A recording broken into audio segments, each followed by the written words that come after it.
네, 시작하겠습니다. 안녕하세요. 안녕하세요. 어땠어요? 할만했어요? 왜 저랑 안 보시고 다른 여기 화면이 있구나. 저를 보세요. 한서를 안 하고 있으니까 지금은 아직도 울려. 아, 아, 네. 제가 볼 때는 여러분들 평균이 좋게 나왔을 것 같아요. 네. 뭐 본인의 기준이니까요. 제가 얼마 전에 아주 신선한 어떤 사람의 책을 접했어요. 아직 자세히 읽어보진 못했는데 그 사람이 이름이 마셜 골드스미스예요.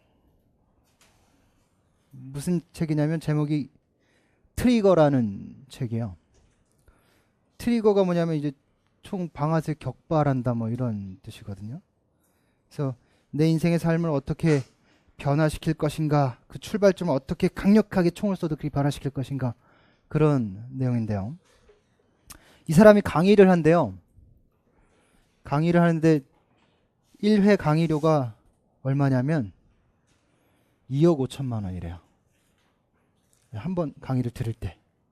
어떤 사람이 와서 들었냐면 뭐 구글이나 또는 뭐 유명한 회사 있잖아요. 뭐 골드만삭스나 뭐 보잉이나 뭐 세계 굴지의 대기업의 오너들이나 임직원들이 그 강의를 듣는데요.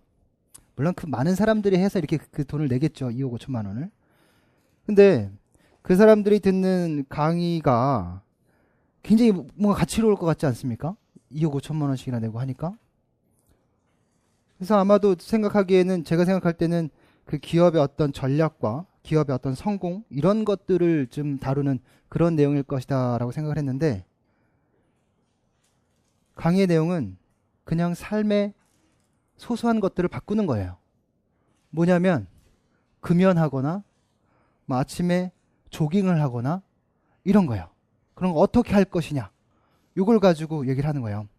왜 이런 얘기를 하냐면, 사람들은 어떤 결과가 벌어지고 난 후에, 여기서 말하는 트리거, 즉 어떤 동기가 생겨요. 하고자 하는 동기.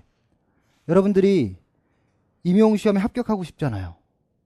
행복한 삶을 살고 싶잖아요. 그런데 합격하고 싶고 행복한 삶을 살고 싶은 그 동기는 어디서 생기냐면, 임용시험에 떨어지는 그 순간 엄청나게 크게 생겨요. 그렇죠? 행복한 삶을 살고 싶은 건 내가 불행해졌을 때 엄청나게 커져요. 건강해지고 싶은 건 내가 엄청난 질병에 시한부 선고를 받고 났을 때 살고 싶다는 강한 충동을 받아요. 사람들은 다 그래요. 벌어지고 난 후에 그 결과를 놓고 후회해요. 근데 중요한 건 그 결과를 놓고 후회할 것이 아니라, 일상생활 속에서 작은 것들에 대한 어떤 성공과 실패의 결론이 아니라 무엇인가를 내가 그것을 이루기 위해서 얼마나 노력했는가에 초점을 가지라는 거예요. 제가 오늘 집에 가서, 뭐 저도 이제 아내하고 뭐 여러 가지 약속들을 합니다만, 아내하고 매일 저녁에 11시부터 영어 공부를 하기로 시작했어요. 예. 영어 공부를 하기로 했어요. 근데 저는 11시에 뭘 했냐면, 그 전까지는 술을 먹었어요. 아내랑. 근데 어저께 살짝 고민이 들었어요. 오늘은 좀 건너뛰자. 피곤하다. 집에 10시 반에 들어갔거든요. 피곤하다. 근데 살짝 고민했어요. 맥주 한 캔을 마실까? 그러다가 맥주 한 캔을 마시면 속이 안 좋고 내일 힘들어. 근데 영어 공부는 귀찮아. 근데 뭘 했으면 좋을까? 영어를 하자. 그럼 내가 영어를 하기 위해서 얼마나 마음의 준비를 할까? 노력을 할까? 막 이 생각을 하다 보니까 이거보다는 이게 더 해야 할 일인 거고, 이걸 더 노력해야 되고, 이걸 여기 쏟아부어야 된다라는 생각이 많이 드는 거예요. 요지는 뭐냐면, 여러분들이 무엇을 하고 못하고가 중요한 것이 아니라, 무엇을 하기 위해서 아주 소소한 것들일지라도 그것을 이루어내기 위해서 얼마나 노력했느냐를 좀 따져보자라는 겁니다. 임용시험과 실제 오늘 이 모의고사와 상관없는 얘기일 수도 있어요. 그러나 저는 이게 굉장히 중요하다고 생각합니다. 여러분들 오늘 모의고사를 보기 위해서 아침 10시에 학원에 오기 위해서, 이 시간에 늦지 않기 위해서, 여기 일찍 오기 위해서 여러분들은 과연 얼마나 노력을 하셨습니까? 집에서 밥을 늦게 해주는 엄마를 탓할 겁니까? 버스가 늦게 온 걸 탓할 겁니까? 지하철이 밀리는 걸 탓할 겁니까? 네. 지하철이 밀렸다고요? 아니요. 내가 일찍 오지 못한 거죠. 네. 그렇지 않습니까? 엄마가 밥을 늦게 해줬다고요? 내가 늦게 일어난 거죠. 밥이 늦게 됐다고요? 시작 버튼을 늦게 눌렀던 거죠. 네. 내가 열심히 노력했다면, 최선을 다했다면 이루지 못할 수는 없을 겁니다. 아마 이뤘겠죠. 저는 그런 얘기 자주 합니다. 과거는 바꿀 수 없어요. 저희 아들 재성이가 굉장히 뒤끝이 심해요. 아버지, 아빠, 어제, 그제, 언제, 막 이런 얘기해요. 그래서 5살짜리 아이를 데려다 놓고 그 얘기했어요. 재성아, 과거는 변화시킬 수 없어. 중요한 건 현재야. 그리고 미래야. 네가 바꿀 수 있는 건 현재에 최선을 다해서 미래를 바꾸는 거야. 재성이한테 그렇게 얘기했어요. 5살짜리한테. 얘 눈은 뭐 어떻게 됐을까요? 동태 눈이죠. 아빠가 무슨 얘기를 하고 있나. 우리 재생 그렇게 해요. 아빠 그런 얘기 하지 마. 이렇게 얘기해요. 네. 여러분들이 변화시킬 수 있는 건 과거는 없습니다. 이제 오늘이고요. 오늘로 인해서 오늘의 최선을 다하는 것으로 인해서 오늘 목표했던 것을 얼마나 노력해서 이루어낼 것인가를 따져서 그것이 쌓이고 쌓여서 여러분들이 12월 어느 날 아마 기쁜 미소를 지으며 시험장을 나오시게 될 겁니다. 그리고 내년 2월, 내년 3월에 뜨거운 눈물을 흘리며 부모님과 끌어안고 뜨거운 눈물을 흘리며 첫 제자들을 맞이하는 그 순간이 될 거예요. 그 스타트가 바로 오늘입니다. 그렇지 않을까요? 과거는 필요 없어요. 공부가 많이 안 됐어요? 모자라요? 그렇다면 그거로 인해서 내가 떨어질 것 같아요? 그렇다면 여기 있을 이유가 없어요. 집에 가야 해요. 그리고 내년을 준비해야 해요. 할 수 있다고 생각됩니까? 최선을 다해서 노력할 겁니까? 언제나 매일같이 최선을 다할 겁니까? 여러분들의 베스트를 보여줄 겁니까? 잘할 수는 없을 수도 있어요. 예. 남들보다 뛰어나지 않을 수도 있어요. 하지만 나의 베스트를 다할 수는 있습니다. 그렇지 않을까요? 그게 여러분들이 합격하러 가는 지름길이에요. 다른 사람과 비교하는 건 살짝의 동기를 부여할 뿐입니다.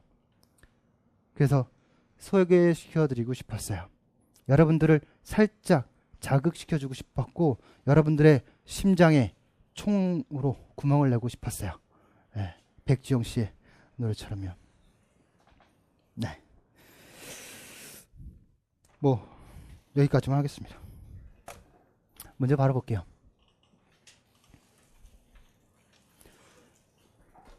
(2015) 개정교육과정이 적용되는 시기가 언제일까요? 물론 당장 내년에 적용이 됩니다. 근데 그건 초등학교 1, 2학년에 대한 얘기고요. 중학교, 고등학교에 적용되는 시기는 2018년부터요. 따라서 2018년부터 적용된다라고 얘기하면 총론과 교과, 강론이 함께 적용되는 거죠. 그럼 내년에는 적용되지 않습니다. 따라서 적용되지 않으니 문제가 출제되지 않는다라고 생각할 수 있으나 교육과정 평가원에서는 출제 영역 범위 내에 넣어놨습니다. 따라서 제가 생각할 때는 제가 말하기 아주 간편한 얘기인 겁니다. 2015 개정교육과정 총론과 강론을 열심히 달달달 외우세요. 이렇게 하면 저는 아주 마음 편합니다. 근데 제가 그래도 7년 8년 노량진에서 강의를 한 그래도 나름 전문가인데 전문가가 가진 어떤 시야와 시각이 있지 않겠습니까? 제가 볼 때는 큰 틀에서 정도의 범위입니다. 따라서 총론이 거의 한 80% 정도 수준에서 좀 다룰 만한 얘기들이 있는 거고 강론 수준에서는 큰 영역의 변화 정도만 다룰 수 있는 겁니다. 제가 볼 땐 그래요. 뭐 아닐 수도 있습니다. 하지만 저는 그렇게 믿습니다. 그게 크게 틀리지 않았었고요. 그렇게 믿고 강의를 합니다. 자, 1번 문제 먼저 볼까요? 2015 개정교육과정 총론 교육부 시제 2015-74호에 따른 고등학교 교육과정 편성 운영 중점상의 변경에 대하여 두 교사가 나눈 대화 내용이다. 그 아래는 기억, 니은, 디귿에 해당하는 내용을 차례대로 쓰세요. 우리가 7차 교육과정부터 시작해서 얼마나 마음에 안 들면 분필이 다 부러지겠어요.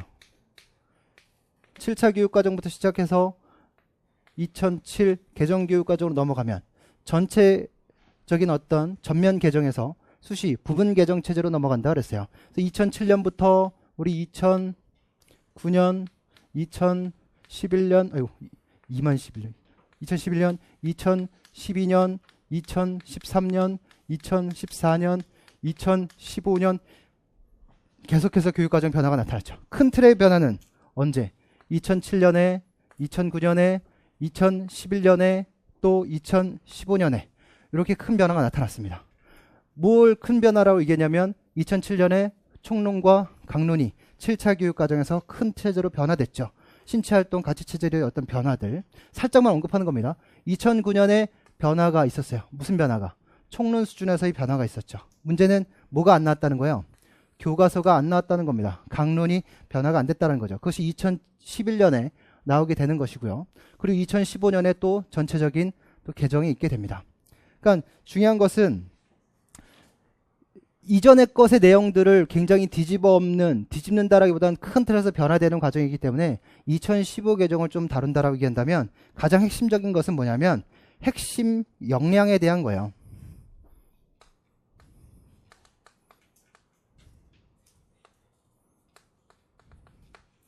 자, 이건 언제부터 강조했냐면 2009 개정 이후에 2011 개정 체육과 교육과정에서 우리 체육인들이 즉 우리나라 사람들이라면 즉 체육과에서 지향하는 5가지 신체활동 가치 영역이었던 건강도전, 경쟁표현, 여가가 우리 미래 사회를 준비한 우리 한국인들이라면 꼭 갖추어야 할 그런 가치들이다라고 담았습니다. 그래서 그것을 핵심 역량이라는 것을 담았고요. 이 핵심 역량이라는 것을 2009 개정 교육과정에 담았는데 실상 건강도전, 경쟁표현, 여가 안에 이 핵심 영역을 가르칠 수 있는 내용들이 제대로 편성되었느냐?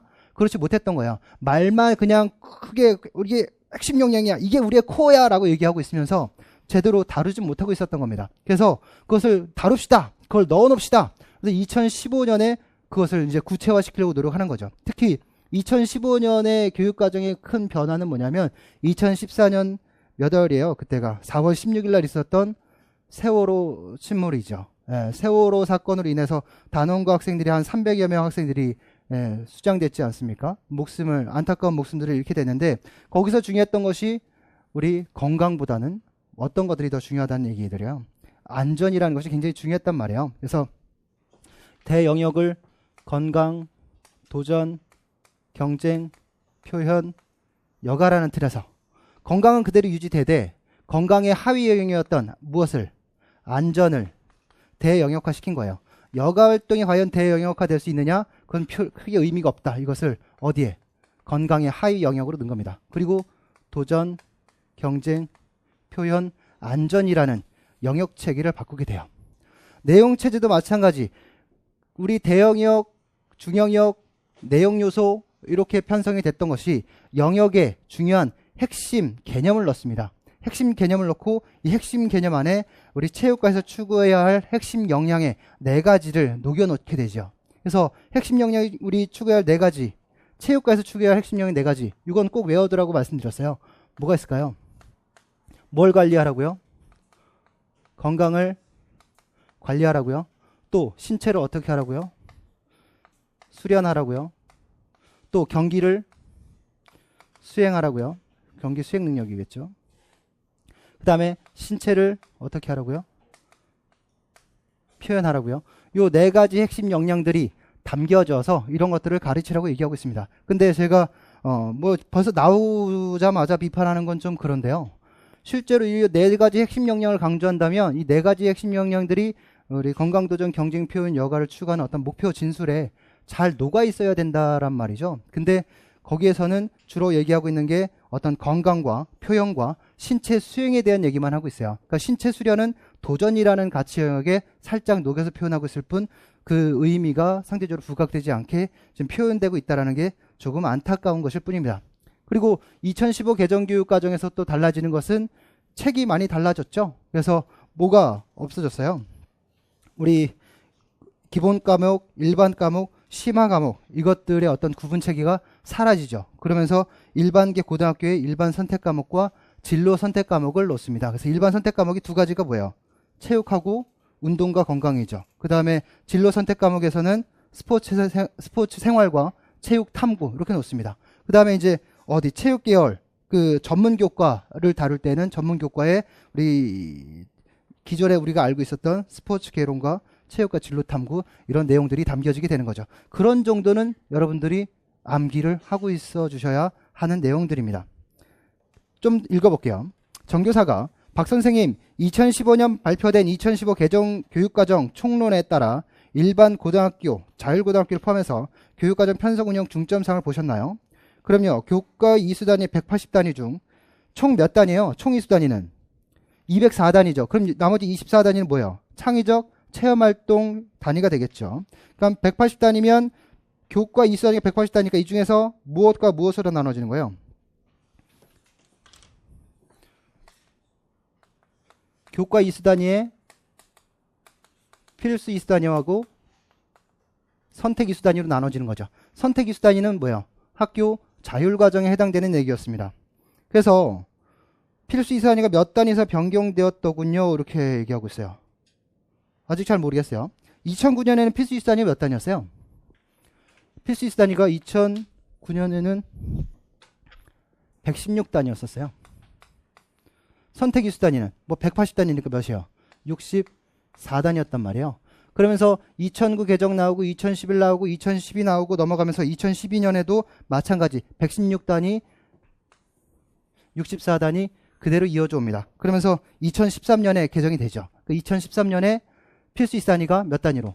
86단위로 바뀌어요. 그리고 선택 이수단위가 총 180이니까 94단위로 바뀌게 되고요.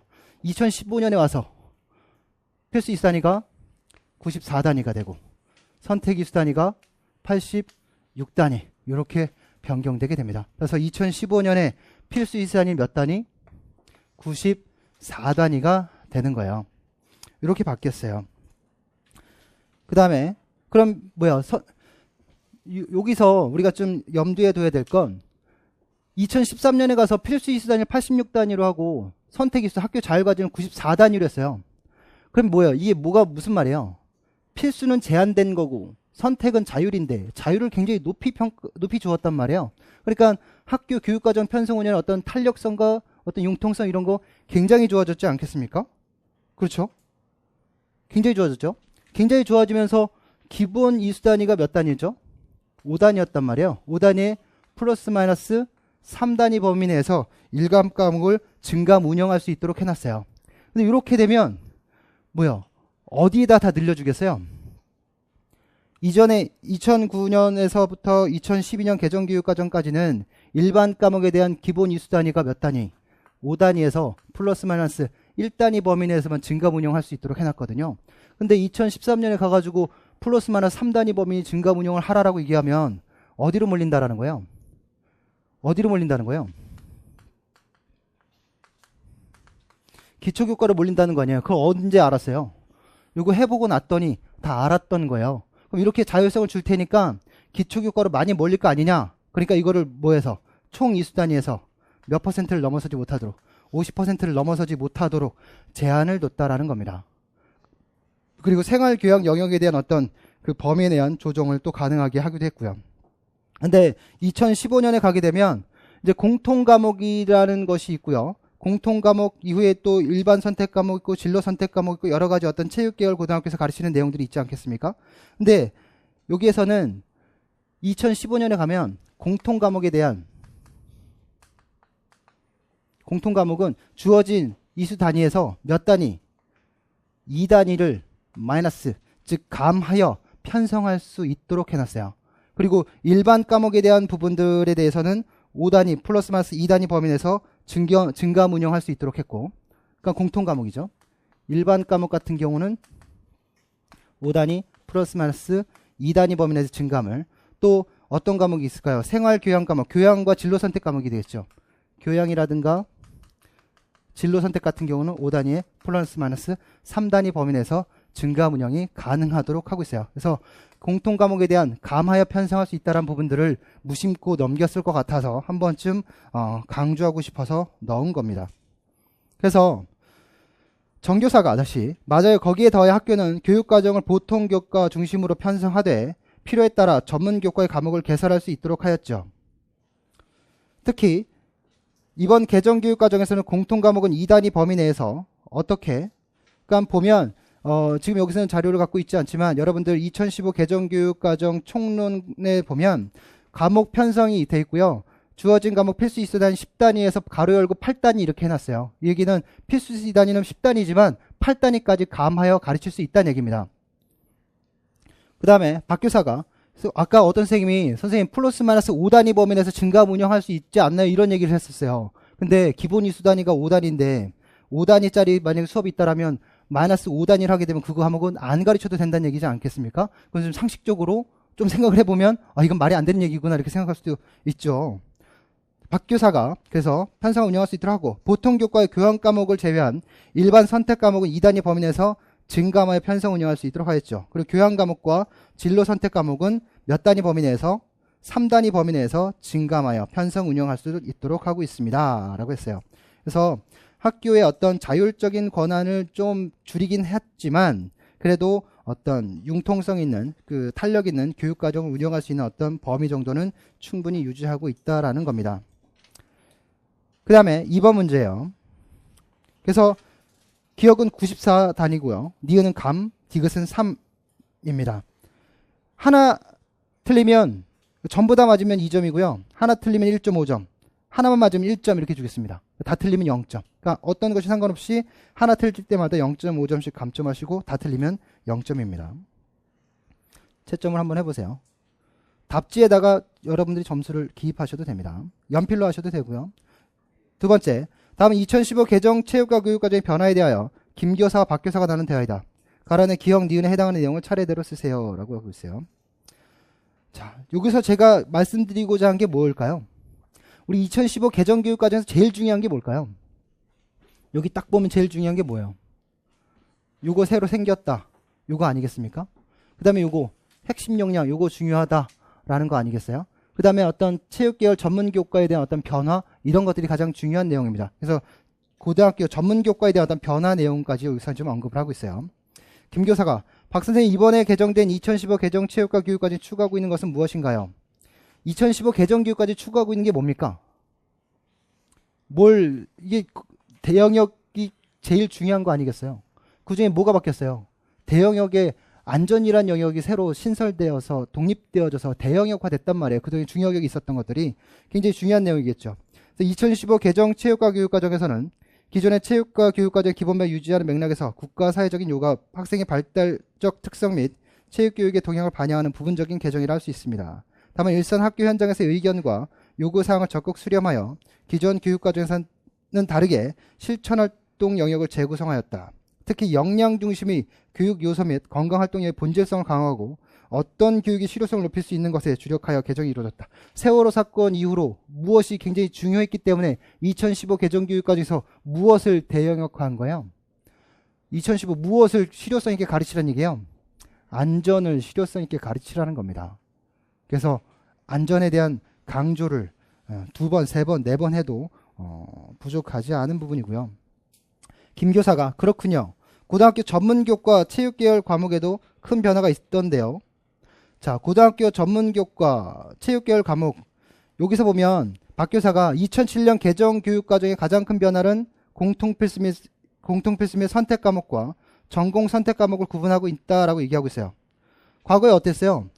우리 2009년 개정을 보면 일반 과목, 기본 과목, 일반 과목, 심화 과목으로 구성되어 있고요. 일반 과목 같은 경우는 뭐 운동과 건강생활, 스포츠 문화, 스포츠 과학으로 되어 있지 않습니까? 그 다음에 심화 과목에서 공통 필수와 공통 선택 과목, 또 전공 선택 과목으로 나눠져 있단 말이에요. 그래서 공통 필수 과목이 우리가 주로 다뤘던 게 아까도 얘기했던 것처럼 스포츠 개론과 체육과 진로 탐구, 요거를 담고 있단 말이죠. 근데 이런 것들이 변화되는 어떤 조짐을 보이고 있는 거예요. 그래서 스포츠 경기과와 체육 지도과, 이게 언제 생겼다는 얘기예요? 2007년에 무엇을 만들어서? 기준 학과를 두었어요. 기준 학과를 뒀다는 건 기준은 뭐예요? 무엇을 나누겠다라는 거지 않겠습니까? 무엇을 나누겠다라는 얘기예요. 지금 여기서 얘기하는 것처럼 스포츠 경기자, 스포츠 경기과와 체육 지도과를 나누자. 이제 여기서 문제는 뭐냐면 이걸 만들었어요. 2007년에 만들어서 2009, 2015까지 쭉 온 거예요. 그럼 벌써 몇 년이에요? 7년, 8년이나 되는 시간이에요. 여러분들 체육고등학교 나오신 선생님 이거 있었죠? 스포츠 경기과 있고 체육 지도과 있었죠? 손 들어보세요. 있었어요? 어디 있어요? 있었어요? 없었어요? 몇 년도에 졸업하셨어요? 2008년 2월? 2007년에 시행됐던 시기인데 2008년 2년 2007년에 시기네. 2008년부터 아마 됐을 거니까 선생님 졸업하고 생겼나 봐요. 그렇죠? 또 없어요? 선생님 있었어요? 스포츠 경기, 무슨 과였어요, 선생님은? 스포츠 경기과요? 그래서 스포츠 무슨 종목이에요? 수영이요? 그럼 스포츠 경기과의 수영 종목을 통해서 대학교의 어떤 트랙이 연결됐습니까? 선수로서의 길이? 스포츠 체육 지도과 선생님 한번 손 들어보세요. 전 물어보고 싶어서 그래요. 있었어요? 체육 지도과? 자, 보세요. 여기서 하나의 좀 문제 제기를 하는 겁니다. 체육 지도과든 스포츠 경기과든 체육 계열 전문 교과로 체육 고등학교를 나와서 대학으로 선수가 되든 대학 지도자가 되든 그들의 어떤 방향성을 가지고 교육과정의 어떤 트랙을 이수할 겁니다. 그렇죠? 이런 걸 만들어 놨으면 이것과 연계된 대학의 이수 과정들이 필요하다라는 거죠. 단지 스포츠 지도학과, 경기 지도학과 가서 뭐 체육학과 가가지고 내가 알아서 지도자가 되는 이런 상황을 만들어 놓은 거예요. 네. 고등학교에서는 국가에서 이렇게 잘 이렇게 바탕을 만들어 주겠다라고 했는데 실제 그것을 완성시키는 대학에 가서는 실제로 할 수가 없는 상황을 만들어 놓은 겁니다. 그리고 나서 2015년에 가서 뭐라고 얘기하는지 아세요? 2015년에 가서 뭐라고 얘기하는지 아세요? 홍보가 미비했대요. 학교 현장에서 이해가 부족했대요. 지들이 가이드라인을 제대로 만들어 놓지 않고서. 그러니까 2015년에 가서 유명무실한 것이 되니까 뭐 하는 거예요? 네. 폐지시켜버리는 거예요. 그래서 기준학과는 사라져버렸어요. 스포츠 경기과 체육 지도과는 2015년에 사라지죠. 그래서 굳이 과거에 잘못된 것을 비판하고 새로운 것에 대한 것을 얘기하자. 그러면 새로운 개정교육 과정이 나오면 과거의 문제점은 지적할 수 있는 겁니다. 그럼 스포츠 지도과는 그래서 한 번쯤은 언급해 볼만 하다라는 거예요. 그래서 스포츠 경기과 체육 지도과로 니은 뭐가 되겠어요? 기준학과를 두어서 이완하여 스포츠 경기력 향상을 목적, 스포츠 경기과는 스포츠 경기력 향상을 목적으로 하겠죠. 체육 지도과는 지도자 양성을 하는 것이니까 체육 지도자의 소양과 자질을 함양을 목적으로 하는 학생들이 교육 내용을 선택하기로 했던 점이죠. 2009년에도 그대로 받아들였고요. 4줄 더 밑으로 내려와서 필수 과목과 기준학과별 전공 선택 과목을 줄이는 수준에서 개정되었습니다. 그래서 2015 개정교육과정에서는 기준학과와 필수 및 선택 과목 등의 구분을 모두 폐지하고 이게 뭐야? 심화 과목에서 즉 체육계열 전문교과 교육과정을 이수하는 그런 과정에서 전문교과 원의 체육계열 체육 과목들이 들어가 있는 거지 않습니까? 그 안에 뭐 전공 필수, 전공 선택 또 이런 것들이 다 사라져버리게 되고 그냥 과목만 나열하게 되는 겁니다. 폐지와 각 학교의 전문 과목 편성의 자율성을 최대한 부여했습니다. 따라 체육고등학교에서는 학교의 여건, 교육 여건과 현실을 고려하여 전문 과목을 좀 더 다양하게 편성 운영할 수 있도록 되었습니다. 이렇게 이원화된 교육과정 편성을 하나로 합쳐서 다양하게 학생들이 경험할 수 있도록 교육과정을 편성했다라고 아주 마무리를 하고 있는 겁니다. 잘 마무리를 하고 있는 거죠. 어찌되었든 긍정적인 측면에서 좀 바라보면 좋을 것 같아요. 3번 문제입니다. 7, 8월 달 문제에서 냈던 문제고요. 우리나라의 어떤 중요한 어떤 체육사적의 어떤 중요한 내용들이다라고 얘기한다면 저는 어떤 체조와 더불어서 활쏘기다라고 얘기할 수밖에 없을 것 같고요. 기억해 보면 활쏘기 연습을 했던 곳이다라는 것인데요. 조선시대 공수는 무예로서 굉장히 중요하게 취급되었다. 굉장히 무예로서 중요하게 취급되었죠. 조선시대에 특히 무슨 사상이 있었어요? 학사 사상이 있었단 말이에요. 활쏘기를 수련하고 체득하고 갖춰야 되는 게 굉장히 중요했어요. 왜 그랬어요? 활쏘기는 인격의 수양의 정도를 가늠할 수 있는 그런 기준이 될 수 있었다는 겁니다. 어떤 목표를 정확하게 관역을 맞출 수 있다라는 건 그만큼 수련되어져 있는 사람들이었다는 거죠. 그러면 우리나라 최고의 교육기관에서 이런 걸 안 다룰 수가 있겠습니까? 다뤄야죠. 어디서 다뤘겠어요? 성균관에 어디서 6일각에서 활쏘기 훈련을 했다라는 겁니다. 그렇죠? 활쏘기를 잘하는 사람이다라면 나라의 큰 제사에도 참여할 수 있는 어떤 기회를 부여하게 되는 것이지 않겠습니까? 근데 이렇게 중요한 것인데 성균관에서만 했겠습니까? 각 지역에서도 했겠죠. 각 정자를 중심으로 아마 활쏘기를 했을 겁니다. 활쏘기를 하는 정자란 뜻을 가지고 있는 게 바로 사정이죠. 거기서 열린 스포츠 클럽 활동 또는 어떤 스포츠 어떤 그 클럽 간의 경기들, 이게 바로 경기적 궁술대인 편사를 얘기하는 거고 사정에서 열렸기 때문에 사정편사다라고 얘기하는 겁니다. 두 번째, 조선시대 무인 양성을 위한 공식적 교육기관은 훈련원이 있었으나 지방에는 이곳에서 무사양성 교육기관을 역할을 했다. 훈련원은 중앙에서 공식적인 교육기관이다라고 얘기하고 있지만 이것은 해당 직무를 가르치고 있는 거지 학교 교육으로서의 교육은 아니다라고 얘기를 했어요. 그 다음에 무사양성 교육기관이었던 지방에서 했던 것은 바로 사정이었다는 것이고요. 세 번째, 이것은 오타네요. 이것 때문에 잘못 쓰셨다면 죄송합니다. 활터에 세운 정자란 뜻이죠. 활동이 아니라 활터에 세운 정자란 뜻으로 공수훈련 장소이기도 했다. 활터에 세운 정자, 바로 그게 사정입니다. 특히 사는 공자가 굉장히 중요시했죠. 유계 중에 하나로 사어 굉장히 중요했던 내용들이고요. 그 다음 도인입니다. 도인 얘기하면 이황 선생님의 활인신방을 빼놓을 수가 없겠죠. 두 번째 동그라미를 보면 이것은 정신통일, 목돌리기, 마찰, 침삼키기, 다리의 굴신동자로 구성된 치료보다는 예방을 위한 보건체조의 기능을 지닌 움직임 체계였다. 뭐 이 정도는 서술형 정도로도 나올 만하고요.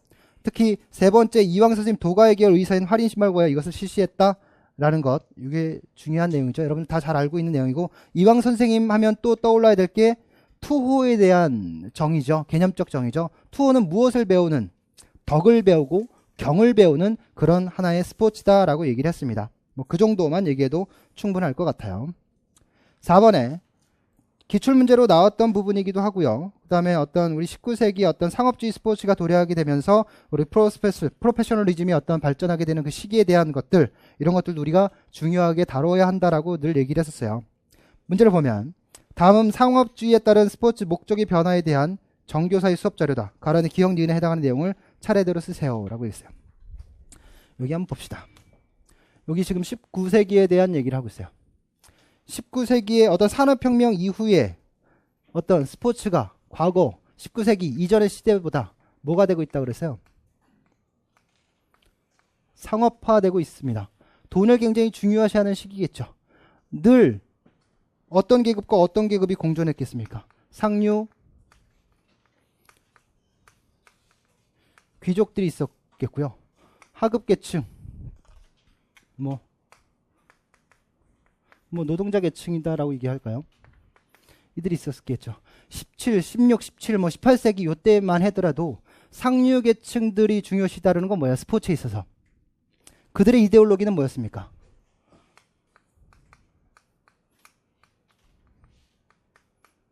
아마추어리즘이에요. 여러분, 아마추어리즘 뭡니까? 스포츠 그 자체죠. 스포츠는 순수한 신체 활동 그 자체를 즐기는 것, 그 존재 그 자체입니다. 즉 탁월성 그 자체죠. 근데 이때만 해도 누구의 영향력이, 상류계층의 영향력은 굉장히 컸습니다. 그들이 가지고 있는 이데올로기가 이 세상을 지배하고 있는 상황이었습니다. 그러면 하류계층의 노동자들이 어떤 스포츠를 통해서 금전적 이득을 추구하는 것은 그 시대적인로 지배받고 있는 이데올로기에, 문화에 역행하는 행위입니다. 그렇죠.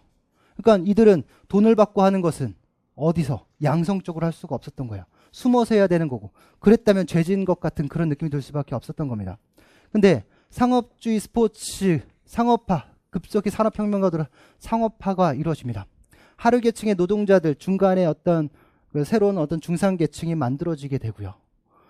그러면서 어떤 게이트머니 스포츠와 같은 돈을 받고 경기장에 입장시키는 어떤 이런 문화들이 계속해서 만들어지게 됩니다.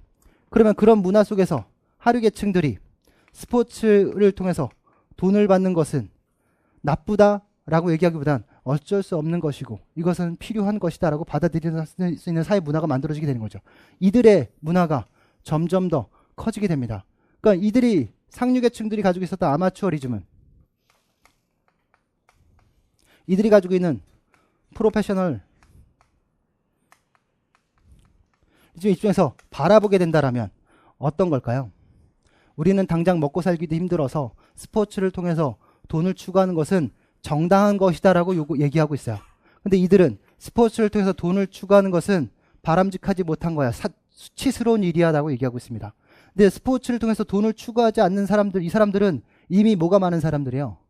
이미 돈이 많은 사람들이에요. 이들이 추구하는 스포츠는 어떤 스포츠야?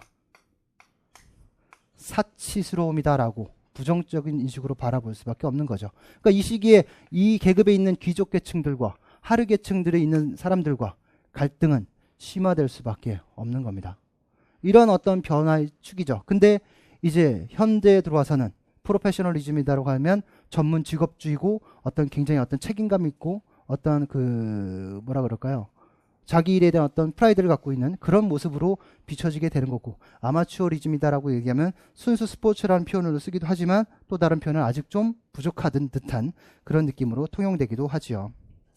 그래서 19세기 말 시대가 변하자 더 이상 상류층 아마추어들만 스포츠를 즐길 수 있는 상황이 아니었다. 산업혁명에 따른 사회 제조건이 변하는 자본가들로 하여금 놀이하는 인간을 통해서도 돈을 벌 수 있다는 생각을 가능케 했다. 은행주들은 재빠르게 운동장에 울타리를 치고, 울타리 문을 만들었다는 얘기죠. 게이트를 만들었다는 얘기입니다. 출입구를 만들어 입장료를 받는, 소위 무엇을 만든 거예요? 게이트 머니 스포츠. 이게 바로 상업주의 스포츠의 핵심적인 내용입니다. 그러니까 상업주의 스포츠다라고 해도 크게 틀리다라고 말할 수 없겠지만 지금 여기서는 굉장히 큰 틀에 이것이 어떤 이데올로기가 반영된 이런 어떤 행위들이 만들어졌다는 얘기죠. 그래서 게이트 머니 스포츠 시대를 주도했다라고 얘기하는 게 정확한 표현이고요. 노동자 출신 선수들은 경기에 참여 보수를 요구했다. 가난한 노동자들 입장에서 보수의 지급은 정당한 것으로 여겨졌고, 아마추어리즘은 부유한 중산 계급이 사치스러운 이상으로 보았다. 그들은 직접주의, 즉 프로페셔널리즘을 주저없이 수용하면서 노동자의 프로 스포츠 시대를 열었다. 그 정도. 그러니까 프로 스포츠 시대가 도래했다라는 그 얘기들을 하고 있고요. 그 두 번째 단락의 5번째 줄 끝쪽에 보면 스포츠에서 관중의 흥미를 자극하는 것들이 무엇이냐라는 것을 얘기를 하고 있어요. 여러분들 스포츠를 관람할 때 어떨 때 재밌습니까? 박빙의 승부, 이게 가장 재밌지 않습니까? 누가 이길지 모를 때, 막 뒤집어 엎어질 것 같을 때, 막 이럴 때 재밌지 않겠습니까? 경기 결과가 불확실할 때 계속해서 보게 되죠. 흥미롭지 않겠습니까? 경기 결과의 불확실성, 이게 굉장히 중요하죠. 또 어떤 사람들이 나왔을 때 피종이가 야구하는 거 보고 싶으세요? 별로 안 보고 싶어요. 강정호 선수가 야구하시는 거 보고 싶으세요? 아마 요 수업 듣다가 말고 바로 강정호 경기 보러 갈 거 아니겠어요? 아, 제가 그 정도는 되는군요. 안 가시니까 이것만큼은 제가 강정호 선수보다는 훨씬 더 나은 것 같습니다. 어쨌든 탁월한 기량을 가진 선수의 경기력은 우리에게 굉장히 신선함을 주지 않습니까? 보고 싶은 겁니다. 근데 그런 사람뿐만 아니라 뭐 경기에 엄청난 상금이 걸렸다, 뭐 이렇게 얘기한다라면 또 이것도 볼만한 볼거리가 되는 겁니다. 따라서 불확실성과 재정적인 어떤 보상과 선수의 탁월한 기량들, 이런 것들은 관중들의 굉장히 흥미를 자극하는 요소들일 수 있는 거죠. 요 세 가지 정도는 외워두세요. 불확실성과 재정적 보상과 그 다음에 선수들의 탁월한 기량 정도는 관중의 흥미를 자극하는 요소들이다. 밑에 경기 결과의 불확실성 보면, 자, 경기 결과, 어쨌든 경기를 하다 보면, 스포츠를 하다 보면 어떤 팀은 잘하게 되고요, 어떤 팀은 또 못하게 됩니다. 결국 경기라는 게 그렇게 되죠. 그럼 잘하는 팀은 어떤 개개인들의 어떤 잠재적인 능력이 뛰어날 수도 있을 수 있겠지만 팀의 어떤 응집력과 조화를 잘 이루어서 좋은 경기력을 발휘할 수도 있는 겁니다. 어찌됐든 그렇게 진행이 되어져서 계속해서 1위를 하던 팀은 1위를 하고 꼴찌를 하던 팀이 꼴찌를 하게 된다면, 꼴찌와 1위와 경기가 열리게 된다면 불보듯 뻔한 결과가 만들어질 수밖에 없습니다. 그렇지 않겠어요? 아마도 1위 팀이었던 팀이 또 이기겠지 뭐, 별로 재미없습니다. 그러니까 한 해가 지나고 나서, 리그가 끝나고 나서 새로운 신인 선수들을 영입할 때 무엇을 줘요? 신인 선수들에 대한 영입 권리를 부여합니다. 그렇죠? 어떤 팀에게? 가장 낮은 하위 팀들에게. 그게 무슨 제도야? 바로 신인 드래프트 제도죠. 예. 이 드래프트 제도를 통해서 하위 팀에 있던 팀들의 무엇을 높이는 거예요? 실력, 팀의 능력을 높여주는 겁니다. 그래서 팀 간에 무엇을 만드는 거예요? 균형을 만들어주는 겁니다. 우리 협동학습 모형에서 팀 내 이질성, 팀 간 동질성을 얘기했어요. 그럼 팀 간 동질성을 만드는 이유가 뭐겠어요? 우리 동기에서도 마찬가지입니다. 상대 팀이 굉장히 세요. 붙고 싶어요? 해봤자 질 게 뻔한데. 상대 팀이 굉장히 낮아요. 하고 싶겠어요? 해봐야 이길 게 뻔한데 재미없거든요. 근데 살짝 하면 이길 것 같아. 그러면 막 동기가 막 생기지 않겠습니까?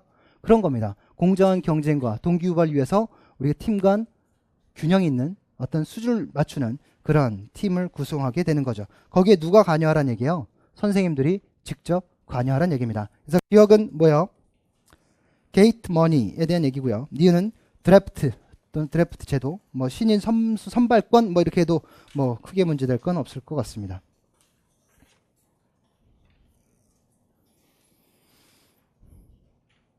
5번 문제예요. 동기에 대한 얘기는 굉장히 많이 나왔습니다. 성취, 목표, 성향 이론에 대한 얘기들도 우리 충분히 많이 나왔고요. 우리 동기를 결정하는 것은 우리가 크게 두 가지로 나눠볼 수 있을 것 같아요.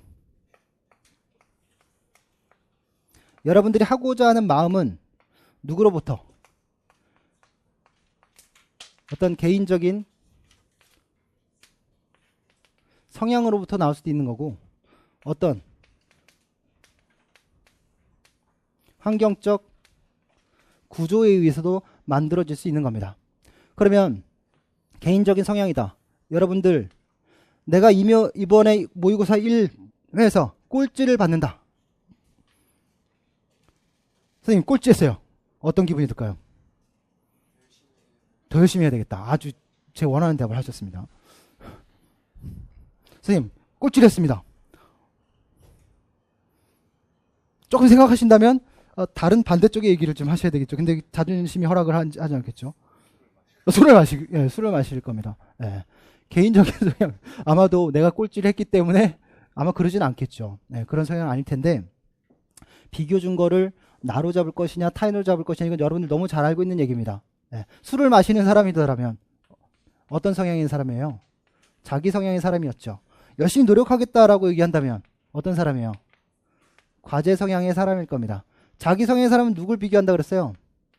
타인과의 상대적인 비교다라고 그랬죠. 과제 성향인은 자신의 발전 정도를 얘기를 했습니다. 그렇죠. 그럼 여러분들 너무 잘 알고 계신 얘기 아니겠습니까? 이런 사람들이 무슨 사람이에요? 시합형 선수고, 이런 사람들이 연습형 선수가 될 수밖에 없는 것 아니겠습니까?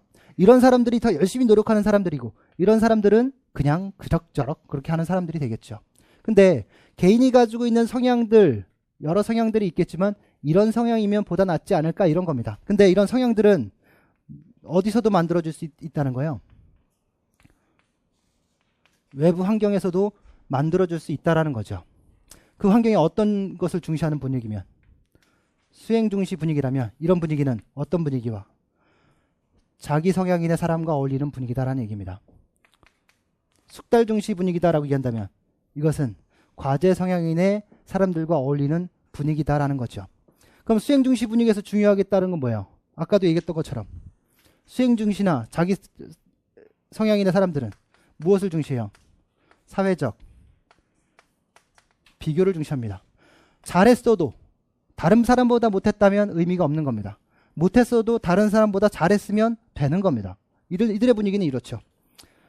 그러나 숙달 중시 분위기에서 뭐예요? 개인의 발전 정도를 중시합니다. 그렇죠. 이 발전 정도에 뭐가 담겨 있겠어요? 그들의 노력과 그들의 능력의 향상, 이런 것들이 담겨 있을 수밖에 없는 거죠.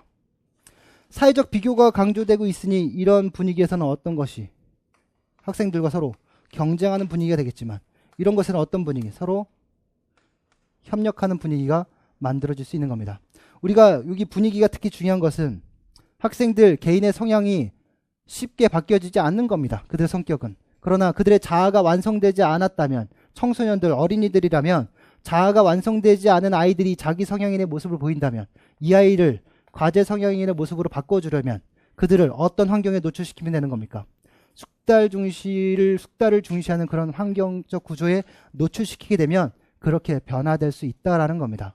저는 이것을 저희 재성이를 통해서 알아요. 실제로. 물론 중고등학생들도 다 되는 겁니다. 우리 재성이는 자아가 아직 형성되지 않은 강아지니까요. 근데 저는 재성이하고 대화를 나눌 때 조금 약간 폐쇄적입니다. 예, 이렇게 딱 닫아요. 이렇게 딱 닫습니다. 그리고 딱 재성이만 봅니다. 그러니까 재성이는 아빠랑 대화를 나눌 때는 자기가 세상에서 가장 존중받는 사람이다라고 생각을 해요. 그래서 집에 가면 항상 아빠만 찾아요. 그러니까 귀찮아 죽겠어요. 좌재성 우재호입니다. 그래서 아빠 다리 이렇게 끌어안고 아빠만 그냥 데리고 있어요. 아빠만 있어요. 그러니까 집에 퇴근하고 나서 잠자리에 드는 시간 9시까지 1시도 떨어져 있지 않습니다. 계속 붙어 있어요. 그러면서 뭘 얘기해요? 재성아, 과거는 중요치 않아. 미래를 향해 노력하렴. 이렇게 얘기하고 있는 겁니다. 그래서 뭐 이건 뭐 더 보나 마나 뭐 잘 알고 계신 거니까 한번 그래도 핵심만 볼게요. 스포츠 지도 스포츠 심리 전문가는 어떤 목표 성향을 강조하는 전략을 발굴해야 한다. 긍정적인 거니까 어떤 목표 성향이에요? 과제 목표 성향이겠죠. 기술 향상, 노력 중시, 성공에 대한 개인적 기준, 개인적 목표 설정 같은 전략은 어떤 성향? 과제 성향이라는 겁니다. 또 엘리트 선수를 지도하는 상황에서도 어떤 중시 동기 분위기를 조성하는 것이 중요하다. 즉 그들의 성공을 위해서 다른 사람과 비교하기보다는 열심히 노력하는 이런 태도가 중요하다라는 것을 강조해야 되겠죠. 무슨 분위기? 숙달 중시 분위기죠. 마지막 점에 보면 숙달 중시 분위기, 동기 분위기를 조성하기 위해서는 구체적인 전략으로 타겟 전략이 필요하다. 이 타겟 전략이 원하는 게 뭐예요? 즉 그 개인의 노력과 향상, 협력과 발전 정도를 통해서 어떤 목표를 이룰 수 있는 분위기를 만들어주는 전략입니다. 그걸 통해서 자기 성향인의 모습을 또 과제 성향인의 모습으로 변화시켜줄 수 있는 그런 전략이다라는 거죠. 그러니까 코치들이나 선생님이라든가 어떤 부모들이 아이들에게 접근해야 될 방법이 바로 이런 방법들이다라는 것을 얘기하고 있습니다. 다음 6번에 답은 굉장히 쉬운 것인데 여러분들에게 좀 더 개념적 정리를 해드려야 될 부분들이 있어서 문제를 냈어요.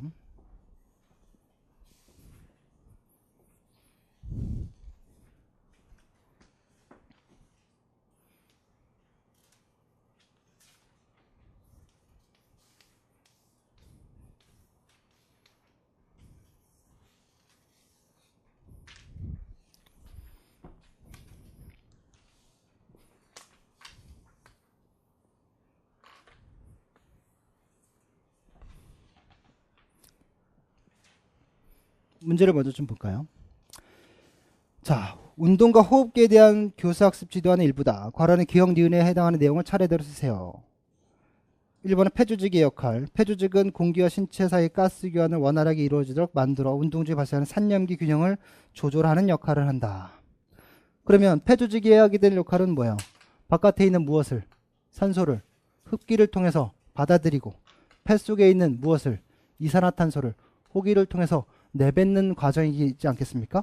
즉 산소를 들이마시고 이산화탄소를 내뱉는 걸 우리는 뭐라 그래요? 환기라고 얘기하는 겁니다. 그렇죠? 그래서 우리 분당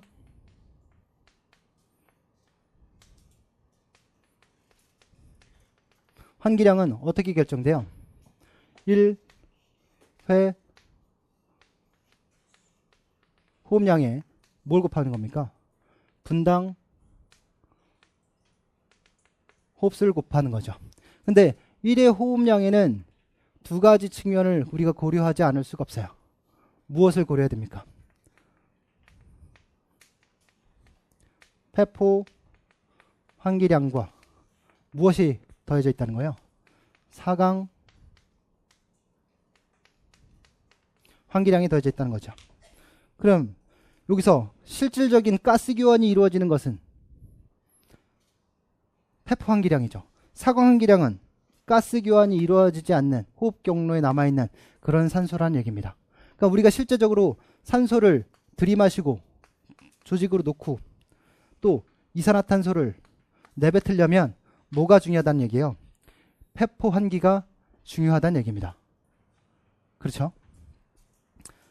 자, 그럼 폐포 환기 우리 이렇게 한번 얘기해 봅시다.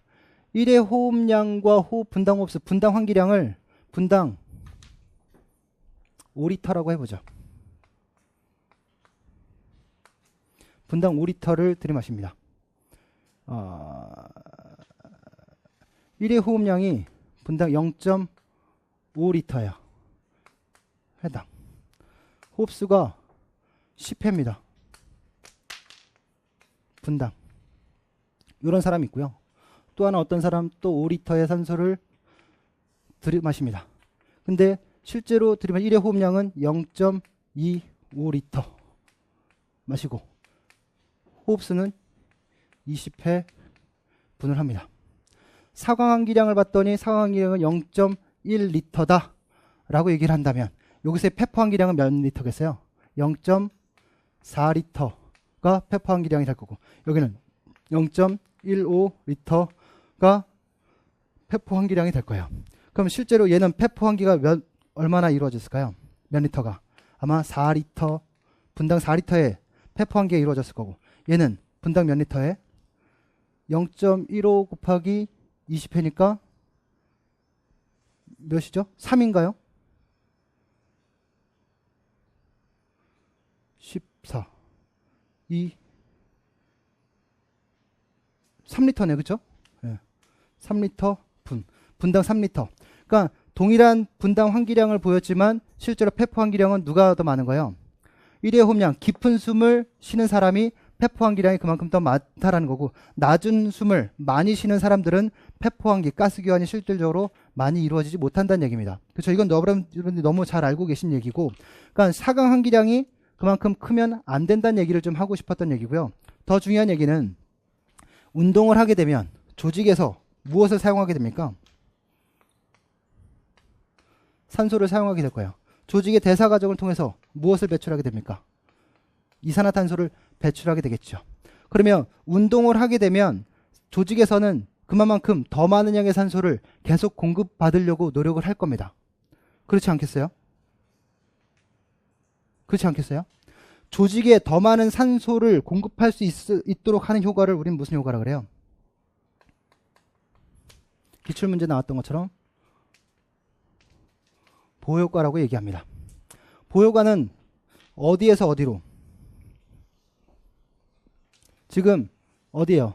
대동맥에서 어디 수준으로? 어디 수준으로? 조직인데 아마 활동 근육 조직이었겠죠. 그럼 대동맥의 산소의 분압은 어떨까요? 폐 속에서 갖고 온 거니까 산소의 분압은 굉장히 높습니다. 그렇죠? 조직에서는 어떨까요? 산소를 유산소 대사를 하던 무산소 대사를 하던 어떤 대사 과정을 거쳐서 결국 무엇을 썼을까요? 산소를 썼겠지 않겠습니까? 산소 분압은 낮아지겠죠. 산소를 이용해서 에너지를 만들었으니 결국 뭐는 많아질 수밖에 없어요. 산화되었으니 이산화탄소는 많아졌을 겁니다. 그렇죠. 다 배출하지 못했을 수도 있고요. 다 산화시키지 못했을 수도 있어요. 일정 부분 어느 정도는 무산소 대사를 통해서 에너지 공급받았을 겁니다. 무엇은 많아졌을까요? 수소이온도 많아졌겠죠. 이것은 폐하 수준이 감소했음을 의미합니다. 그렇죠. 체온이 높아졌겠죠. 자, 즉 산소를 많이 포함하고 있는 동맥혈에서 조직 수준의 산소 분압이 낮아지고 이산화탄소 분압이 높아지고 수소이온 또는 산성화되고 체온이 높아지게 되면 동맥에서 조직으로의 무엇의 해리를? 헤모글로빈이 산소에 대한 해리율을 높여서 조직의 산소 공급 능력을 높여주는 효과가 바로 보호 효과입니다. 어디에서 이루어지는 거예요? 여기에서 이루어지는 거예요. 산소 공급이죠. 근데 반대로 이쪽을 봅시다. 이쪽은 뭐예요? 폐로 가는 폐동맥에서 어디로요? 조직이겠죠. 조직은 어디겠어요? 당연히 폐가 될 겁니다. 폐동맥은 지금 요것을 지나가고 있는 거니까 여기에서의 환경은 어떨까요? 산소의 분압은 낮을 것이고 이산화탄소 분압은 높을 것이고 수소이온 높았으니 pH 수준 낮을 것이고 체온 크게 의미 없습니다만 높아졌을 겁니다. 조직 폐 쪽으로 가게 되면 점점 뭐가 높아져요? 산소를 많이 포함하고 있는 산소 분압은 점차 높아지는 환경입니다. 즉 조직을 거쳐서 이렇게 낮은 혈액들이 폐 쪽으로 가게 되면 산소 분압이 높아지는 환경에 이르게 되면 무엇이? 헤모글로빈이 무엇에 대한 해리? 이산화탄소에 대한 해리율을 높이는 게 바로 무슨 효과예요? 빨간색으로 할된 효과입니다. 그렇죠? 근데 여기선 두 가지가 가장 중요해요. 뭐냐면 이산화탄소 분압의 증가와 수소이온에 대한 증가입니다. 즉 헤모글로빈은 수소이온을 하나를 결합할 수 있다면 이산화탄소 하나 배출할 수 있어요. 근데 헤모글로빈이 수소이온을 두 개를 결합할 수 있다면 적혈구는 이산화탄소를 두 개를 운반해낼 수 있어요. 그러니까 얘 능력이 많은 양의 수소이온과 결합할 수 있는 능력이 된다면 그러면 그럴수록 더 많은 양의 무엇을? 이산화탄소를 운반할 수 있고 그것을 폐 수준에서 해리시킬 수 있는 겁니다. 따라서 우리는 조직으로 들이마시는 산소의 공급 능력보다 무엇을? 조직에서 만들어낸 이산화탄소를 배출하고 수소이온을 제거하는 능력이 더 큰 능력을 가지고 있어요. 그래서 우리가 환기량을 결정하는 것은 산소 공급을 하기 위한 것이기도 하지만 중요한 것은 무엇을? 이산화탄소와 수소이온을 제거시키기 위한 노력을 한다라는 거죠. 그래서 우리가 호흡성 환기를 하는 것은 호흡성 체내가 산소가 되는 것을 호흡 보상을 통해서 다시 안정 수준으로 회복시키려고 하는 것은 무엇을 배출하면서 가능한 거예요? 이산화탄소를 배출하면서 가능한 겁니다. 또는 생리적인 완충을 통해서 생리 완충 중에 신장작용이다라고 얘기한다면 수소이온을 바깥으로 내뱉어서 체내가 산성화되는 것을 예방하려고 하는 거죠. 오늘 논술 문제에서 단련자와 비단련자에 대한 환기 당량에 대한 문제가 있었어요. 그 문제에서 얘기하는 게 바로 이겁니다. 호흡은 무엇을 위한 것이냐? 산소의 공급을 위한 것인데 주는 무엇을 위한 것이다? 이산화탄소 배출을 위한 것이다. 환기량은 누구와 비례하냐? 결국 운동 강도 높아질수록 무엇의 배출량과 이산화탄소 배출량과 비례한다. 그죠? 산소 공급은 최대 산소 섭취량과 직결되는 문제인데 이산화탄소 배출량은 최대 산소 섭취 능력과 직결되는 문제가 아니란 얘기죠. 그렇지 않습니까? 그럼 뭐 좀 이따 얘기를 할 거고요. 그러니까 이런 정도 수준에서 우리가 호흡을 하는 이유는 체내가 산성화되는 것을 예방하기 위한 노력이다. 물론 그 와중에 당연히 산소 공급은 포함되어져 있는 거고요. 그래서 어쨌든 여기서 얘기하고자 하는 얘기는 사강은 해박적 구조이기 때문에 바꿀 수 없는 거니 무엇을 늘려라? 페퍼 환기량을 늘려라. 그러려면 뭐 해라? 깊은 숨 쉬어라.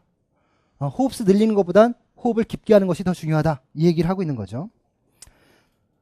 자, 산염기 균형을 조절하는 역할을 한다. 우리 산염기 균형 조절하면 화학적 완충이 있고 생리적 완충이 있는 거 여러분 잘 아시죠? 우리 화학적 완충 중에 제일 중요한 애가 누가요? 중탄산 이온이 되겠죠? 중탄산 이온을 통해서 수소이온이 뭐가 돼요? 중탄산 이온과 결합하게 되면 탄산이 되는 거죠. 우리가 안정시 또는 이제 낮은 강도의 운동을 하면 주 대사연료로 뭘 사용합니까? 지방을 사용하겠죠. 지방을 주 대사연료로 사용하면 체내에 뭐가 늘어나게 되겠어요? 혈중에 중탄산이온이 늘어나는 거예요.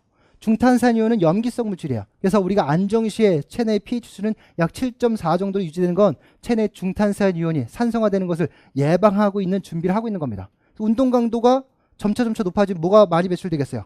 이산화탄소 배출되니 체내가 산성화될 것이고 좀 더 높은 강도 운동하면 수소이온 나오니 얘네가 잡아서 완충시키는 거죠. 그러면서 산성도는 점차 수소이온이 높아지기 때문에 산도는 점차 낮아져서 산성화되는 겁니다. 근데 이걸 계속 예방하려면 뭘 해야 돼요? 호흡을 통해서 내뱉어야 되고 소변을 통해서 내뱉어야 되는 겁니다. 그래서 일정 수준의 산도를 통해서 유지하면서 운동을 지속할 수 있는 것이지만 그것을 초과하는 강도의 운동이다라고 얘기한다면 우리 배출 능력을 벗어난 운동 강도라면 체내가 산성화되는 거고 혈중에 산성 성분이 많아지는 이산화탄소 성분이 많아지는 산성 혈증이 나타나게 되는 거예요. 이번에 호흡작용의 기능 조직세포에 산소를 공급하고 이산화탄소를 제거하며 체액 pH 수준 유지, 정상적인 체온을 유지한다. 수분 제거한다. 요거를 운동 중에 잘 해주기 위해서 우리는 보호효과가 나타나게 되는 거고 폐포 수준에서 지금 폐포와 폐모세혈관 사이에 가스교환이 이루어지고 있어요. 우리 가스교환이 잘 이루어지면 어떻게 해야 된다 그랬어요? 경계면 면적은 넓어야 되겠죠. 그 다음에 두 형에서의 분합차는 커야 되겠죠. 확산거리는 가까워져야 되겠죠. 세 번째, 호흡기의 구조와 기능을 보면 어떤 것은 폐포에 도달한 공기가 가스 교환에 참여해 폐모세혈관 혈액에 산소를 공급하고 생산된 이산화탄소를 제거해주는 역할을 한다. 무슨 환기예요? 폐포 환기죠.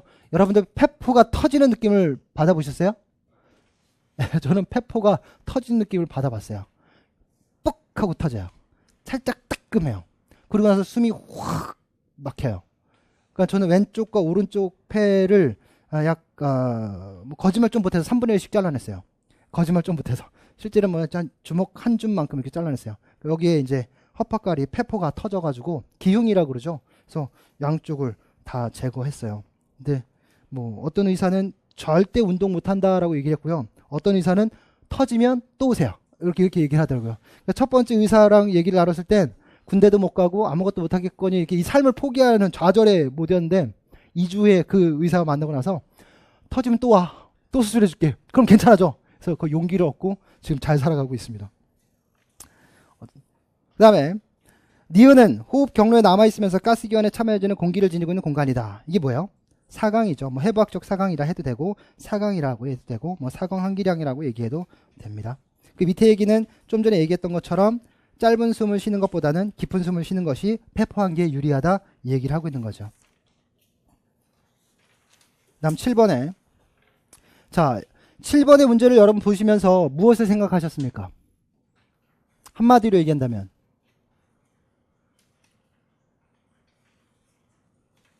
(7번의) 문제는 무엇을 묻는 문제일까요?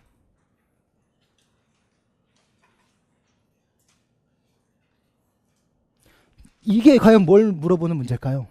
에라이 젠장 뭐 이런 걸 물어보는 문제일까요? 예. 진짜 젠장 할 것 같아요. 가군동량 전위를 물어보고 있는 겁니다. 큰 분절에서 하위 분절로 근위에서 원위로 운동량이 전이되고 있는 것을 보여주고 있는 거죠. 문제를 볼까요? 다음은 정교사가 스포츠 과학 시간에 달리기에서 대퇴와 하퇴 분절의 가속과 감속 효과를 설명한 자료다. 가란의 기억 니은에 해당하는 내용을 차례대로 쓰세요. 먼저 그림을 좀 해석해 볼게요.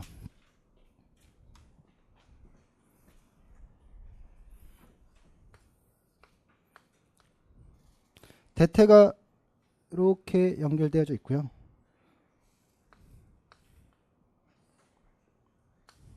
이렇게 돼 있어요. 근데 이렇게 움직임을 만들어 줬더니 하퇴 분절은 이렇게 움직임이 만들어졌다는 겁니다. 플러스의 움직임이 만들어졌더니 마이너스의 움직임이 만들어졌다는 얘기예요. 이거를 설명하기 위해서 제가 점심시간에 참 집에서 만들어 오면 될 걸 가지고 이렇게 만들어 봤어요. 네. 참 노력이 가상하다. 박수 한번 쳐보실까요? 네. 똑같죠? 아유 9번네. 네. 이렇게 돼 있습니다. 대퇴를 위로 올리면 아유 너무 셌어요. 이렇게 된다는 얘기입니다. 그렇죠? 그렇죠? 플러스 그만. 아주 싸게 만들었으니까 잠깐 쓰고 넘어가도 돼요. 네. 플러스에 50이 가군동량을 생성했다면 여기서는 마이너스 50이 가군동이 생성되는 겁니다. 왜요? 여기는 어떤 축이기 때문에 뭐라고 써 있어요? 자유로운 축이기 때문에 그렇습니다. 근데 우리가 축구 킥할 때 이렇게 안 차잖아요. 이렇게 안 차잖아요. 그렇죠? 이건 니킥할 때 이렇게 차는 거 같지 않습니까? 이렇게 니킥할 때. 근데 그 다음 그림에서 보면 어떤 그림이 그려져 있어요? 굽혔어요. 그리고 여기를 무슨 축이라고 얘기했습니까? 고정된 축이라고 얘기했어요. 이렇게 놓고 이렇게 움직인 겁니다. 이 각도는 똑같겠죠. 그럼 뭐가 생성된 거예요? 전체 분절은 이쪽 방향으로 플러스 방향에 어떤 가속도에 의한 어떤 힘에 의한 가군동량이 만들어졌겠죠. 그렇죠?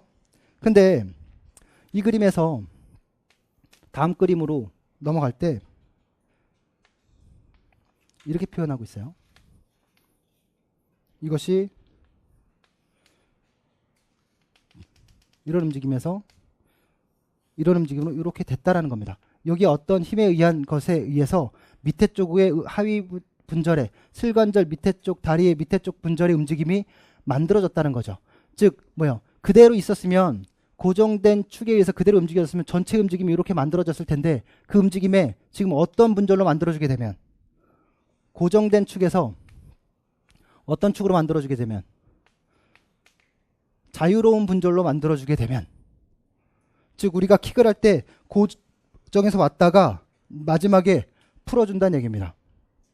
풀어줄 때 하태의 움직임을 뭐 하게 되면 제동하게 되면 대퇴의 움직임을 제동하게 되면 다리 쪽 하위 분절은 뭐가 그쪽 방향으로 제동된 만큼 뭐가 이루어진다는 거예요? 가속이 이루어진다는 얘기입니다. 만약에 100을 갖고 시작했어요. 100을 갖고 시작했는데 제동을 마이너스 50만큼 했습니다. 그럼 얘가 가지고 있는 대퇴 분절의 가군동량은 몇이 되겠어요? 플러스 50이 되겠죠. 마이너스 50에 대한 부분만큼 가속 하위 분절로 전이되어서 얘 플러스 50이 만들어지고 전체 가군동량은 100으로 유지되는 겁니다. 큰 분절의 가군동량이 제동을 통해서 제동된 것이 어디로? 하위 분절로 뭐 된 거예요? 전이된 것을 얘기하고 있는 거예요. 우리는 운동량을 전이시킬 때 다 이렇게 하는 겁니다. 채찍질 효과와 순차적 가속을 할 때도 다 마찬가지예요. 가군동량 전이의 플러스 순차적 가속인 겁니다. 우리가 큰 분절을 먼저 움직이고 나서 큰 분절의 움직임이 멈춰지는 순간 그 움직임은 어디로 전이 되는 거예요? 하위 분절로 전이 되는 거죠. 근데 하위 분절이 가만히 있겠습니까? 하위 분절 역시도 신전과 단축을 반복하면서 또 그 분절마다의 가운동량을 생성하겠죠. 그런 것들이 더해지고 더해져서 말단에서는 아주 빠른 속도의 어떤 움직임을 만들어낼 수 있게 되는 겁니다.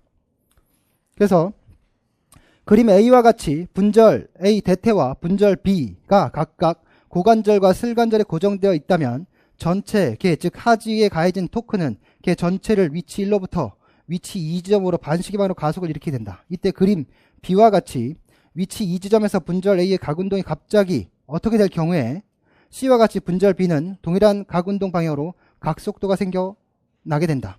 이는 분절 A의 감속된 각운동량이 분절 B에 전이되어 B가 어떻게 되기 때문이다. 이미 답을 줬네요. A의 감소된 각운동량이다 라고 했으니까 기억은 뭐예요? 각운동량을 줄인 거니까 제동했다, 제한했다, 감속했다, 저지했다, 멈추겠다, 뭐라고 써도 다 맞는 말입니다. 어쨌든 무엇은 효과를 주면, 제동 효과를 주면, 제한하는 효과를 주면 제한한 만큼 어디에 뭐가 생긴다는 거예요. B 분절에, 즉 다리 하체 아래쪽 하위 분절에 그만큼의 가속된 움직임이 발생하게 된다는 겁니다. 전체 각운동량은 일정하게 보존되겠죠. 어떤 조건이 좀 더 있었어야 됐을까요? 요 자유로운 분절 사이에 마찰력 또는 어떤 공기의 어떤 저항 같은 경우는 없다라고 가정을 좀 해야 되겠죠. 그래서 기억은 제한, 감속, 제동 이런 거 다 맞는 말이고요. 니은은 가속된다 이렇게 얘기하시면 됩니다. 8번에 다음 모모중학교 체육교육과협의 회의록이다. 과란의 기억에 해당하는 값을 계산하여 쓰고 니은에 들어갈 단어를 차례대로 쓰세요 라고 얘기했어요. 그래서 축구 리프팅 검사의 신뢰도 추정 방법에 대한 얘기를 하고 있고요. 여기서는 지금 어떤 신뢰도를 물어보고 있는 거예요? 내적 일관성 신뢰도를 물어보고 있는 거죠. 우리 신뢰도를 물어보는 방법은 5가지가 있어요. 뭐가 있어요? 재검사 신뢰도. 왜 또 저를 안 봐요? 재검사 신뢰도. 또 뭐 있어요? 꼭 자신 없으면 날 안 보더라. 또 뭐 있어요? 평형검사 신뢰도. 또 지금 여기서 얘기하는 것처럼 내적 일관성 신뢰도. 그러니까 내적 일관성 신뢰도에 또 2개가 있는 거 아니에요? 지금 스피어만 브라운 공식처럼 나오는 것처럼 반분 검사 신뢰도가 있는 거고요. 그 다음에 또 뭐가 있는 거예요? 크롬바 알파 계수가 있는 거죠. 또 뭐가 있어요? 급내상관 계수가 있는 거죠. 분산 분석을 이용하는 방법. 또 하나가 뭐 있어요? 5개인데? 내적 일관성 신뢰도 밑에 2개가 있는 거고, 하나가 더 측정의 표준 오차가 있는 거죠. 개인의 수행에 대한 신뢰도를 계산하는 방법들. 일단 좀 더 보고 얘기를 또 할게요. 배교사가 지난 시간에 축구 기능 검사로 리프팅 검사를 실시했는데 반분 검사 신뢰도를 추정했는데 문제가 있다는 의견이 있었습니다. 왜 문제가 있다고 생각했을까요? 축구 기능 검사하면 아마도 연습의 효과가 나타나거나 어떤 체력적인 어떤 부담이 생길 수도 있는 거지 않겠습니까? 남교사가 정선생님 반번하는 방법이 앞쪽 시행과 뒤쪽 시행으로 나누어 신뢰도를 추정하다 보니 필요와 연습의 효과로 제대로 된 신뢰도가 추정되지 않았다고 지적하셨는데 대안이 있으신가요? 아마도 문제를 내면 이렇게 반분 검사 신뢰도를 만들어내거나 이렇게 어떤 그 연습의 효과로 인해서 또는 체력의 소매로 연습이라든가 어떤 기억에 의한 효과로 인해서 신뢰도가 변하게 된다면 보통 신뢰도가 과대 추정되는 문제가 있습니다. 또 아니면 환경적인 변화라든가 어떤 대상자의 어떤 태도가 그때그때마다 불량했다, 변화됐다, 일관적이지 못하다라고 얘기한다면 신뢰도가 들쑥날쑥하게 그 과정 결과가 들쑥날쑥하겠죠. 이렇게 되면 신뢰도가 과소 추정될 수도 있어요.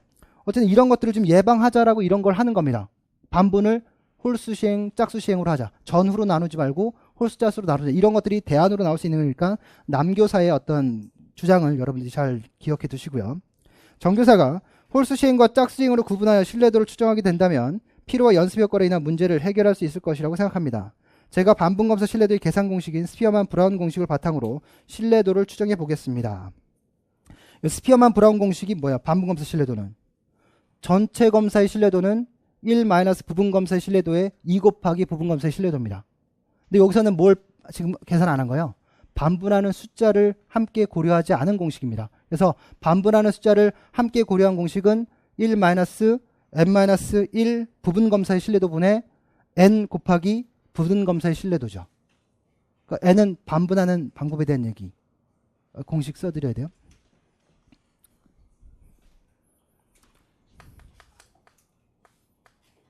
신뢰도는 1 마이너스 n-1 부분검사의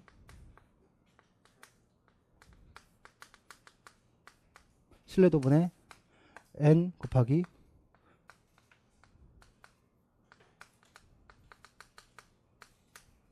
부분 검사의 신뢰도, 이걸 얘기하고 있는 거죠. 1 마이너스 1 플러스죠. 그렇죠. 1 플러스 죄송합니다. 1 플러스. 네. 그래서 축구 리프팅 검사 시행 횟수가 10회 시행인데 홀수 시행과 짝수 시행의 상관계에서 부분 검사 신뢰도가 0.7이라고 얘기하고 있고요. 스피어만 브라운 공식에 따르면 10회 시행한 축구 리프팅 검사의 점수 신뢰도 계수는 몇이냐라고 얘기하고 있으니까 1 플러스 2 마이너스 1 곱하기 0.7분의 2 곱하기 0.7이 되죠. 그러니까 1이니까 1 더하기 0.7, 1.7분의 2714, 1.4가 되고요. 1.4 나누기 1.7 하면 몇이 되죠? 지금 계산은 소수점 셋째 자리에서 반올림하시오라고 얘기했네요. 이게 14 나누기 17이 되는 거잖아요. 0.8, 8, 7, 56, 8 곱하면 7, 8, 56, 8, 8, 13.6, 13.6. 그 다음에 0, 4네요. 40 넣으면 3.4, 34, 6, 8, 2. 소수점 셋째 자리에서 반올림하세요. 6, 3, 4, 4, 1은 4, 4, 7, 2, 7, 4, 28, 3. 한 0.823 정도 나오네요. 반올림하면 이거 의미가 없으니까 0.82 정도 나오게 되네요. 그렇죠? 반분검사 신뢰는 0.8이다. 그렇군요. 내적 일관성 신뢰는 반분검사밖에 없나요? 아닙니다. 검사를 구성하는 문항에 무엇을 이용하는 크롬바와 알파 검사도 있습니다. 우리 크롬바 알파 검사는 뭘 해요? 총점의 분산과 각 문항의 분산을 고려하는 계산 방식이죠. 그래서 크롬바와 알파 개수는 공식이 어떻게 됩니까? n-1분의 n 거기에다가 1 마이너스 뭐의 분산분해? 총점의 분산분해 각 문항의 분산이죠. 뭐가 커지면 총점의 분산은 고정되어 있다라고 얘기한다면 각 분항의 분산이 작을수록, 한마디로 얘기해서 총점의 분산이 크고 각 문항의 분산이 작을수록, 즉 각 문항의 분산이 작다는 건 뭐예요? 각 문항의 대상자들이 일관성 있게 답변한다는 얘기입니다. 일관성 있게 답변하게 되면 분자는 크고 분모는 크고 분자는 작아지면 결국 이 값은 어떻게 돼요? 전체 값은 커지게 된다는 거죠. 따라서 어떤 총점의 분산은 일단 일정하다고 고정하고 각 문항에 일관성 있게 대답을 하면 할수록 크롬바 알파 개수는 커지기 때문에 그 문항에 대한 신뢰도는 높다라고 얘기할 수 있는 겁니다. 그래서 이것은 검사를 구성하는 문항의 분산을 이용하는 방법이다. 그 문항의 분산은 대상자들이 얼마나 일관성 있게 각각의 문항에 일관성 있게 동일한 답변을 하느냐를 가지고 우리가 내적 일관성 신뢰도를 추정하는 방법이다 라고 얘기하고 있는 거죠. 그래서 좀 추가적으로 좀 더 얘기하면 우리 재검사 신뢰도를 한다면 어떤 검사를 하는 거예요? 검사 A를 실시하고 나서 좀 일정 기간을 두고 검사 A 동일한 검사를 2번 실시하는 겁니다. 두 검사 결과의 상관계수를 가지고 우리가 신뢰도를 추정하는 방법이죠. 근데 동일한 검사를 2번 시행하니까 뭐 어때요? 이전에 했던 검사를 또 하는 거니까 어떤 효과가 있겠어요? 아마도 기억의 효과가 있을 것이고 또 실기다라고 얘기한다면 아마 연습의 효과가 있을 겁니다. 즉 연습을 하게 되면 잘 나올 것이고 또 기억의 효과가 있으면 나중에 시험을 좀 더 잘할 수 있겠죠. 어쨌든 전부 다 좋은 결과로 결과값이 나오게 될 거다란 말이에요. 그 얘기는 뭐예요?